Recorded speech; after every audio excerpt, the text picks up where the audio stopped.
López Portillo. Ayer, por cierto, le dedicaron el necio en Palacio, en el Auditorio Nacional, Silvio Rodríguez. Y creo que usted es la representación del el insistente, el necio, en la transformación. Usted ayer hablaba de cómo su lucha ha sido por la transformación. Usted renunció al PRI, a ese PRI que tuvo a López Portillo recibiendo el 93% de los votos. El PRI no se transformó, presidente. Y si me permite pedirle una reflexión sobre el que fuera el gran partido de México, que hoy está al punto, si no de la desaparición, de la irrelevancia, con solo 3 gobernadores y en peligro de perder 2 el próximo año. En sus más optimistas sueños se imaginó que en vida le iba a tocar esto, porque tenemos a un presidente nacional del PRI que dice que ganaron perdiendo, a pesar de que les metieron 4 jonrones y ellos nada más metieron 2 carreras en términos beisbolísticos, se jactan de que no perdieron por blanqueada. Usted puede hacer una reflexión de ese partido sobre todo, porque creo que es muy relevante por lo que mencionaba ayer, de que no han escuchado al pueblo. Y creo que el PRI, el gran partido de México en algún momento, el de López Portillo, al que usted renunció, es el claro ejemplo de eso. Bueno, no hay que perder de vista que el PRI surge de un movimiento revolucionario. Se creó en 1929 como partido PNR, Partido Nacional Revolucionario. Lo crearon en la época del general Calles y fue agrupar a todas las fuerzas revolucionarias, partidos regionales que existían y crear un partido fuerte. Luego se transforma en 1938 en Partido de la Revolución Mexicana y ahí surge la CNC, la Confederación Nacional Campesina, y surge la CTM, la Confederación de Trabajadores de México. Y es el gobierno del general Cárdenas. Y ese partido impulsa a través de la CNC el reparto agrario y a través de la CTM impulsa el apoyo a los trabajadores. Y en su conjunto ese partido y el pueblo respaldan al general en la política de recuperación de los bienes que Porfirio Díaz había entregado a extranjeros, en especial el petróleo.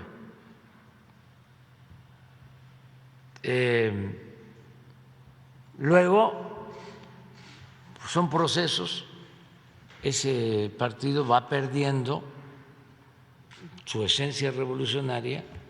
Hay un texto que recomiendo mucho de don Daniel Cosío Villegas, que se llama La crisis de México, que lo publicó como en 1944, si no me equivoco. Es un ensayo en donde ya empieza a mostrar los signos de descomposición en el PRI.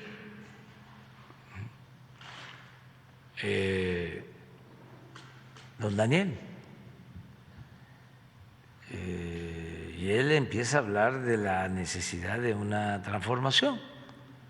Él decía, si no se hace al interior, vendrá de fuera y va a ser lastimoso. Al paso del tiempo, esa transformación llegó de fuera, una transformación en favor de las minorías. Bueno, era tan importante el PRI, que en ese entonces se llamaba Partido de la Revolución Mexicana, que al año siguiente, en 1939, para enfrentarse a la política popular y patriótica del general Cárdenas, surgió el PAN en 1939, opositor al PRI. El PAN defensor de las empresas extranjeras petroleras que habían sido despojadas de los bienes que le pertenecían a la nación y que ilegalmente Porfirio Díaz les había entregado. Entonces, por eso surge el PAN en el 39, para oponerse a la política popular y patriótica del general Cárdenas, un gran dirigente del PAN, Manuel Gómez Morín, originario de un pueblo de Chihuahua, Batopilas, que conozco muy bien, de los primeros pueblos que está en la sierra, pueblo minero, que tuvo energía eléctrica en este país, porque ahí llegó como minero un funcionario o un personaje que había sido jefe del Departamento de Estado del gobierno de Estados Unidos. Pero esa es una historia de otro tipo. Entonces, don Manuel Gómez Morín funda el PAN en el 39, apoyado con algunos grupos económicos, pero un hombre que tenía pues una convicción de derecha, conservador, pero auténtico. Don Daniel en ese ensayo lo compara con Lombardo y dice que Lombardo era más inteligente que don Manuel. Pero yo sostengo que independientemente del nivel intelectual, era un hombre íntegro en su persona, con un pensamiento conservador. Bueno, pasa el tiempo y el Partido de la Revolución Mexicana se convierte en PRI durante el gobierno del presidente Miguel Alemán, en el 46, entrando. Y ahí empieza ya un cambio completo. Ahí es el Partido Revolucionario Institucional. Sin embargo, no se abandona la política de apoyo al campo, a los obreros, al pueblo, y se corrigen cosas, porque después de Miguel Alemán viene un buen presidente, don Adolfo Ruiz Cortines, que era una gente honesta, y luego viene un presidente que solo tiene una mancha lamentable, o dos, pero una, que fue el asesinato de Jaramillo y el encarcelamiento de algunos dirigentes de maestros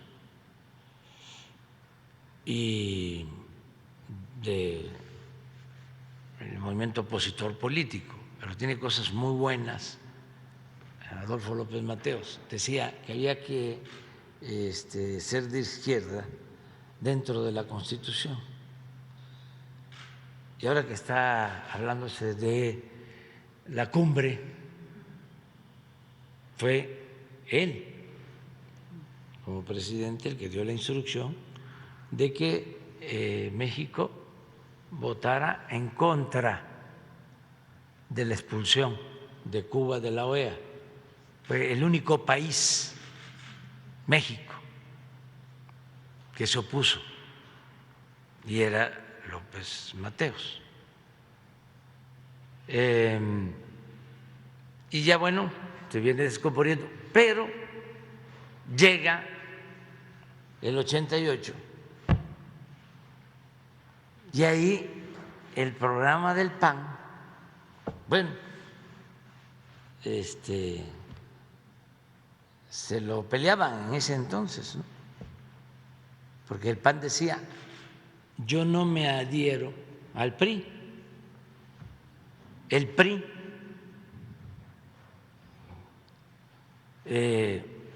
aceptó mi plan,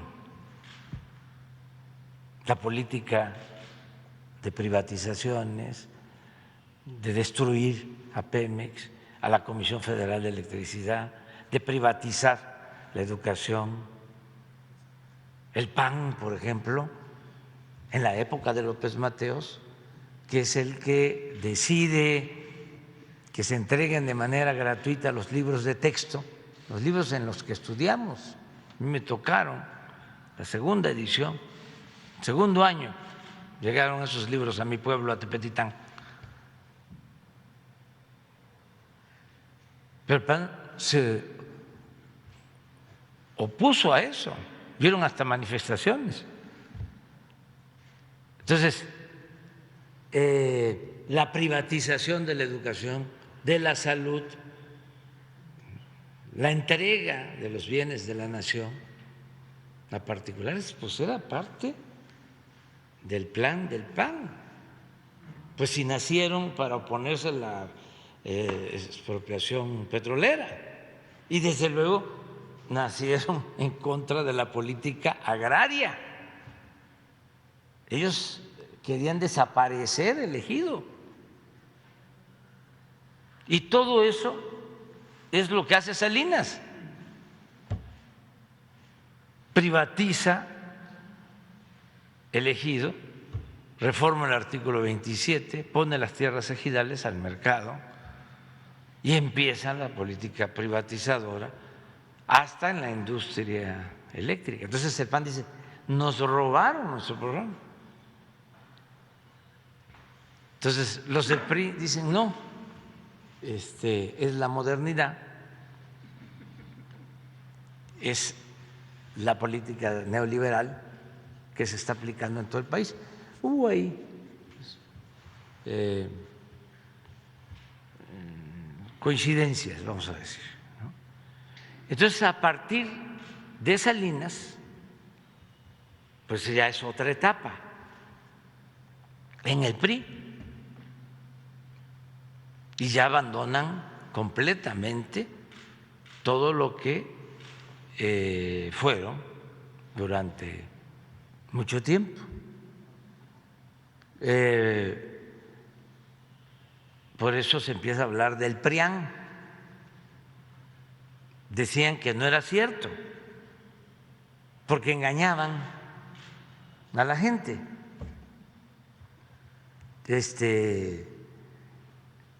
La gente tenía en los pueblos, ¿no?, esas dos opciones: y decir, pues yo soy del PAN, pues yo soy del PRI. Pero al final, ¿sí?, resultó lo mismo. Y cuando nosotros hablábamos de que era el PRIAN, decían: no es cierto. Yo hasta decía: la única diferencia que hay entre el PRI y el PAN es como la diferencia que hay entre la Coca-Cola y la Pepsi-Cola.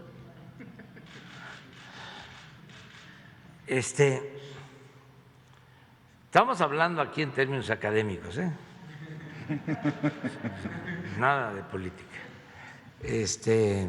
para entender los procesos, ¿no?, históricos. Entonces,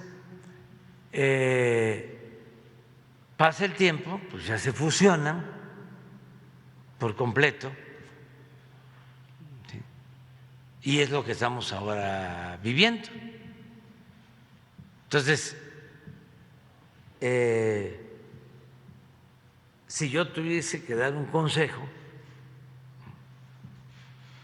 a los del PRI, pensando en voz alta, les diría, reivindiquen su historia de lucha en favor del pueblo. Por ejemplo,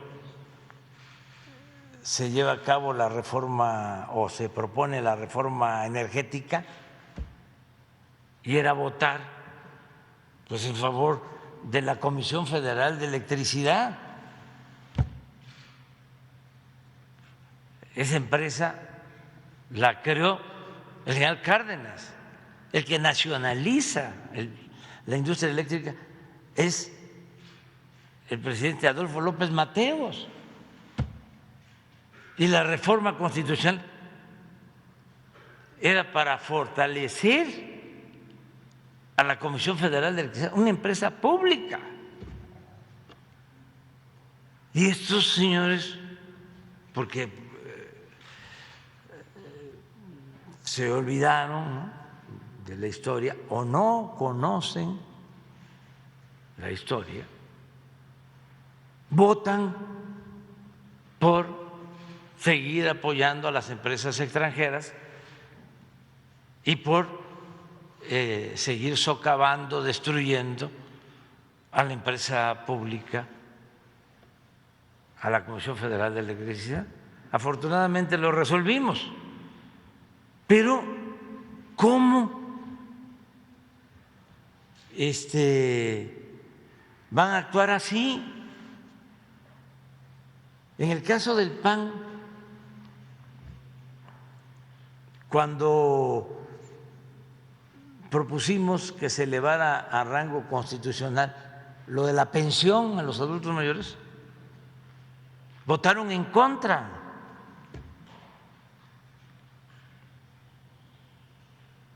Pues los considero más sinceros, porque pues eso es lo que han sostenido durante mucho tiempo, es un pensamiento muy conservador.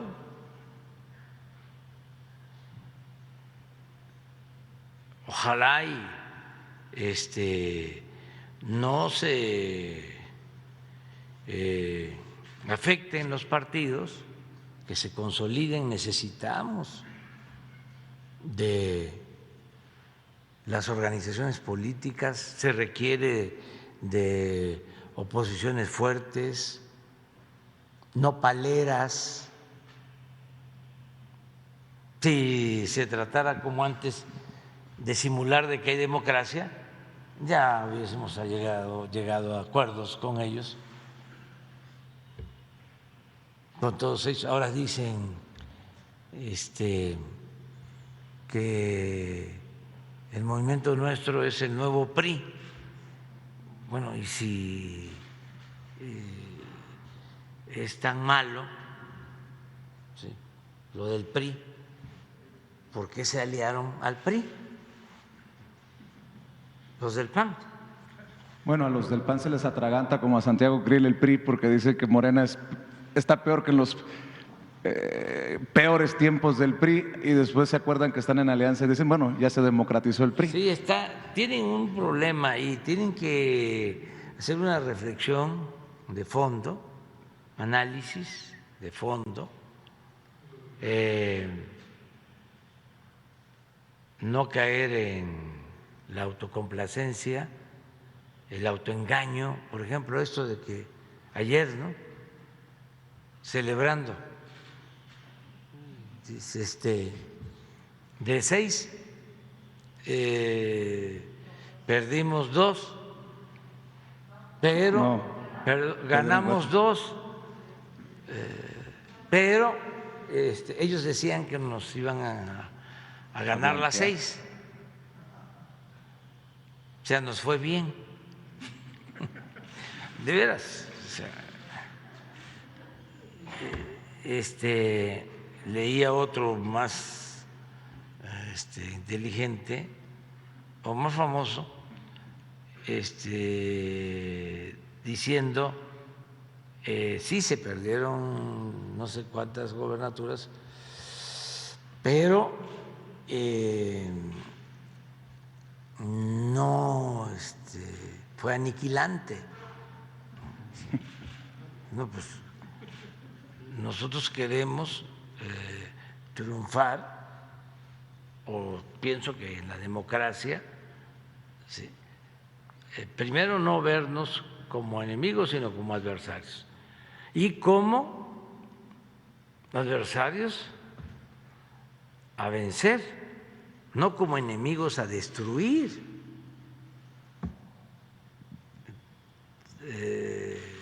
Eso es lo que yo te puedo comentar. Así es. Tenemos que seguir adelante. Ayer hablé también que uno de sus problemas es que se arraigó mucho la idea de que el pueblo es tonto, de que se le puede manipular. Yo siempre digo que el tonto es el que piensa que el pueblo es tonto. No le tienen respeto al pueblo y tampoco le tienen amor al pueblo. Se sienten superiores. Entonces, hay mucha gente, pero son millones, que piensan que si se están dando los cambios en México es por la ignorancia de la gente. Cuando, si a esas vamos, yo podría demostrar de que el pueblo es muy inteligente, tiene un instinto certero. No nuestro pueblo es susceptible de manipulación, no, y ese es su error de ellos. Y como fue tanto tiempo en que la política era asunto de los políticos, de los de arriba, entonces no contaba la opinión del campesino, no contaba la opinión del obrero, no contaba la opinión de la mujer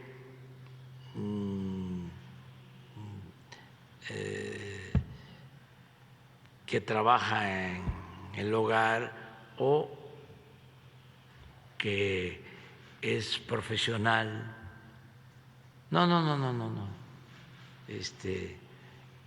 Eso no es la política. Y ese es su error. Su racismo, su clasismo, su discriminación, sus ínfulas de superioridad.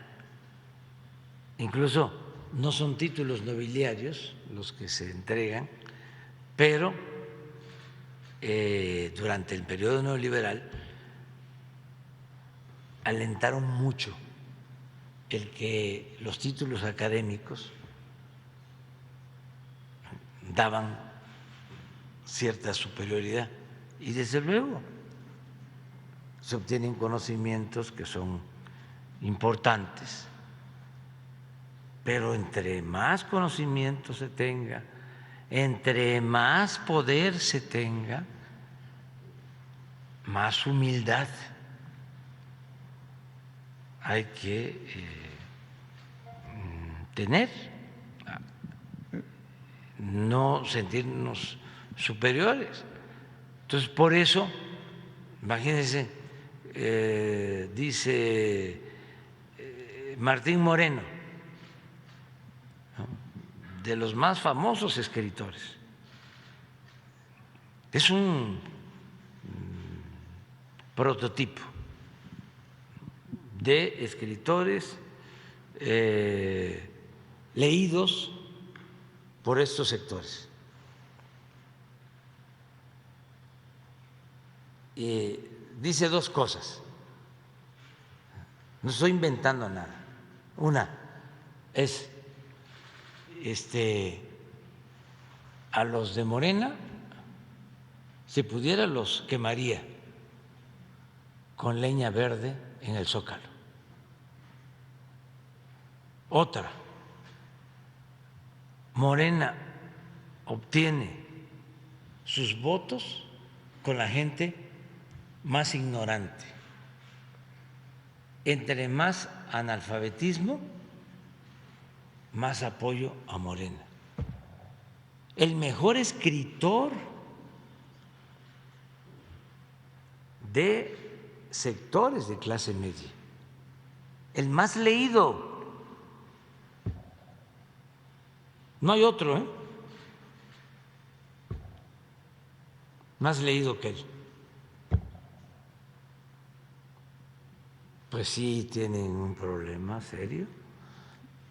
Tienen que buscar la forma de renovarse. ¿O desaparecer? No, no, no, no, no, no. Se puede llevar a cabo una renovación, es lo que estamos planteando a nivel mundial. Por eso no fui a la cumbre, porque siguen también con lo mismo, porque no es nada más México, es el mundo o muchos países del mundo. En el caso de Estados Unidos, con todo respeto, ¿no? Pues esa es la política de hace 2 siglos. En el caso de América,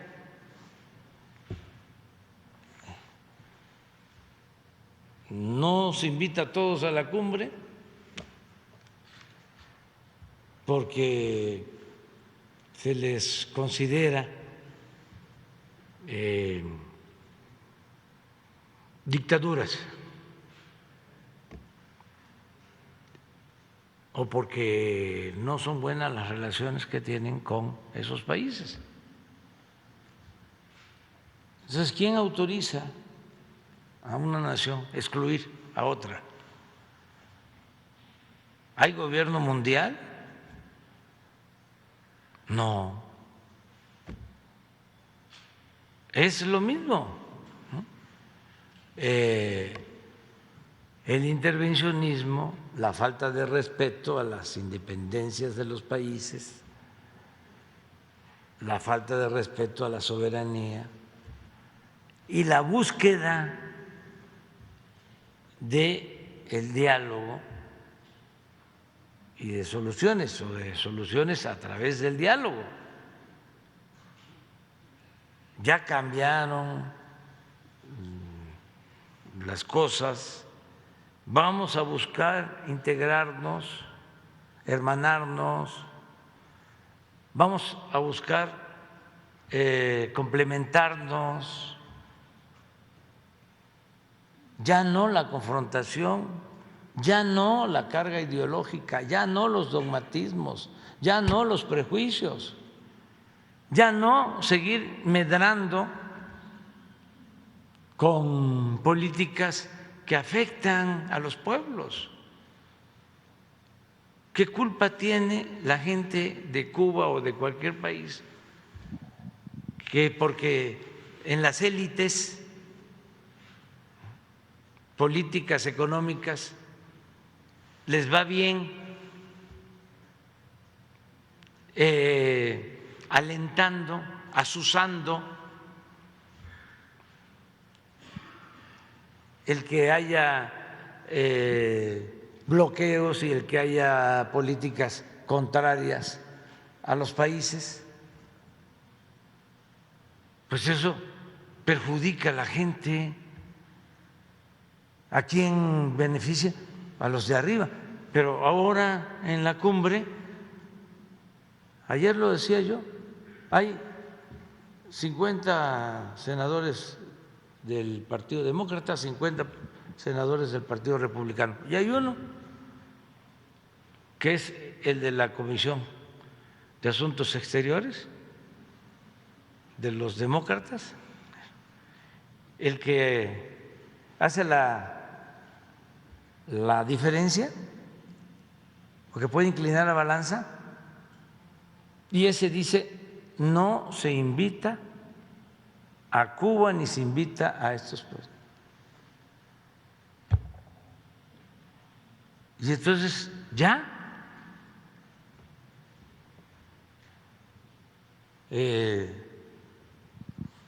no se puede, porque el señor no quiso, porque posiblemente algún familiar, ¿no?,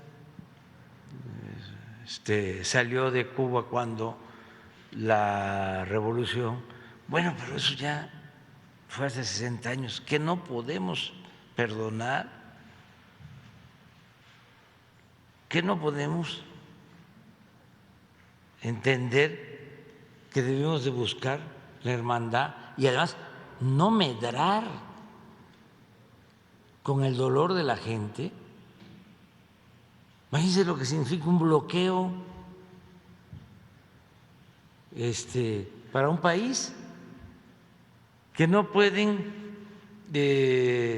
comprar libremente alimentos y medicamentos porque la empresa que les vende de otro país pasa a una lista negra y ya no puede vender nada en Estados Unidos. Un barco que va a Cuba queda tachado. Además, declaran: es un país terrorista, y no se puede hacer ningún acuerdo, no puede viajar nadie a un país terrorista. Entonces, Cumbre de las Américas, ¿para qué? Y no considero que sea un agente de malas intenciones el presidente Biden, al contrario, lo veo una gente buena, pero está sometido a fuertes presiones, a chantajes de estos personajes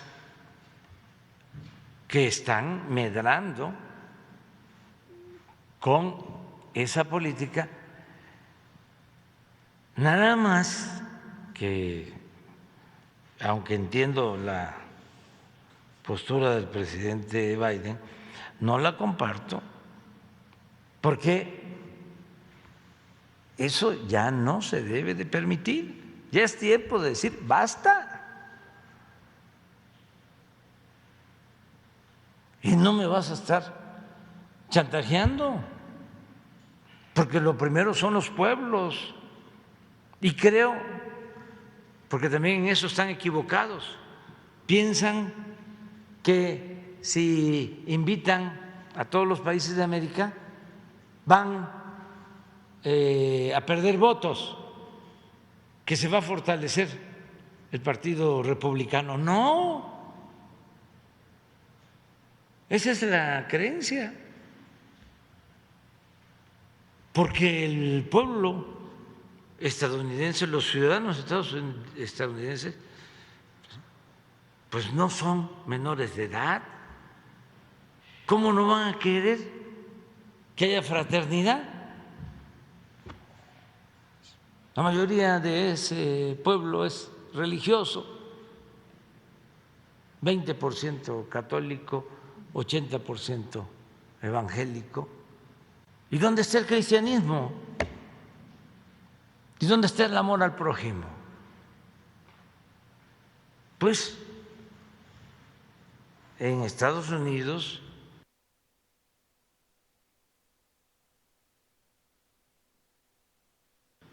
y en todos los países. Entonces, nos va a afectar políticamente, ¿quién sabe? Eso antes les funcionaba y por eso medraban y por eso sometían, porque es un grupo poderosísimo desde la época del asesinato del presidente Kennedy. Pero ya hay que decir, esa vieja política se hace a un lado y vamos a cambiar, vamos a transformarnos. Si se tiene una crisis, ¿cómo se va a salir de una decadencia si no es con una transformación? Son tiempos de definiciones. Entonces, entiendo perfectamente al presidente Biden, lo considero una gente buena, yo estoy con él, yo lo apoyo a él. Tan es así que le mandé a decir, porque no por mi ausencia se va a interpretar de que estoy ayudando a los del Partido Republicano. No, de ninguna manera. Y cada vez voy a ser más claro. Quien esté en contra de los migrantes no va a contar con nuestro apoyo. Y quien practique la xenofobia, el odio extranjero, no cuenta con nuestro apoyo. Y el clasista, que en esencia es el desprecio a los pobres, no cuenta con nuestro apoyo. Y mucho menos el que maltrate a un mexicano. Entonces Trump no cuenta con su apoyo. En su momento lo vamos a ver, porque todo esto tiene que ver también, y ese es otro asunto, ¿no?, de fondo. Tienen campañas y ya, no pueden hacer nada. Este año en Estados Unidos no se pueden esperar cambios profundos, porque todo se mide en función de la elección de noviembre. Eso también hay que cambiarlo. No hay que estar pensando en la próxima elección, sino en la próxima generación. Entonces, va a venir la elección. Desde luego, yo tuve un trato respetuoso, o mantuvimos una buena relación con el presidente Trump. Y, por ejemplo, sin que lo habláramos así de manera directa, él sabía que no iba a tocar el tema del muro mientras mantuviésemos relación, y no lo tocó. Y fue una de las condiciones, no condiciones, sino razonamientos cuando fui a la Casa Blanca para firmar el tratado. Voy siempre y cuando no se toque el tema del muro, porque si se toca el tema del muro voy a replicar. Y llevaba yo aquí escrito lo que iba yo a decirle. Ya lo escribí, y era un poema de Nicolás Guillén que se llama La muralla, y se lo iba yo a leer. Al rato ponemos con Chicoche Sí, la buscan, la muralla. Y fue muy interesante porque el presidente Trump tiene sentido del humor y terminamos todo el día de los actos en la Casa Blanca y no se tocó el tema del muro. Entonces, en la cena, ya cuando estaban los periodistas, que llegamos a la cena, con empresarios estadounidenses y mexicanos que invitamos nosotros, apenas entró, ya no había periodistas, ya habíamos agotado la agenda, pega un grito, ¿no? Ahora sí ya puedo hablar del muro. Ya, la gente pues ya se rió, pero fue respetuoso. Y yo espero que cualquiera, no solo el presidente Trump, ahora en sus campañas sean respetuosos de México. Pero si van a querernos agarrar de piñata, va a haber respuesta. Y en la última ocasión, bueno, cuando estuve en Casa Blanca con el presidente Trump, es la primera vez que públicamente reconoce los aportes de la comunidad mexicana en Estados Unidos. Y yo llevaba el dato de 38 millones de mexicanos en Estados Unidos y él habla antes que yo y dice 36 millones. Y ahora se acaba de dar a conocer, porque hubo un error en el censo que hicieron, que son 40 millones. Yo hablé, él habló de 36, yo hablé de 38 y ahora 40 millones. Esa es una cifra, es un dato importante.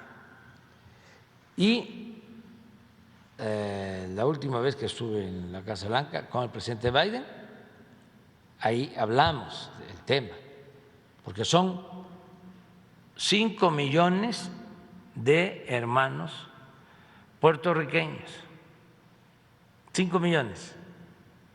4 millones de hermanos cubanos que tienen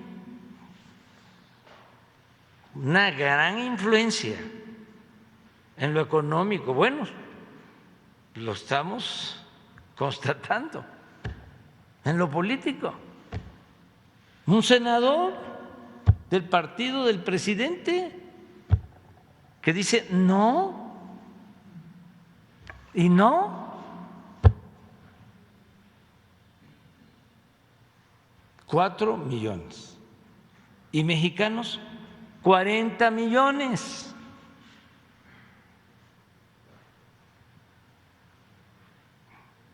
Y gente que se ha ido por necesidad, que se ha ido a progresar, a buscarse la vida, a trabajar honradamente, a ayudar a construir y a engrandecer a Estados Unidos. Gente buena, trabajadora, son de los mejores trabajadores del mundo. Entonces, no merecen maltrato. Y una de las cosas que vamos a hacer ahora que voy a viajar, porque voy a estar en Estados Unidos en julio, porque vamos a tratar todos estos temas con el presidente Biden, ya sin este asunto, sin esta presión, sin ese chantaje de lo de la cumbre, lamentable, vergonzoso. Vamos a hablar en julio y vamos también a tratar el tema de la regularización de nuestros paisanos en Estados Unidos. Pero en fin, fíjate. ¿A dónde nos llevó la ¿Hasta reflexión? dónde nos llevó tu pregunta? Ya nada más para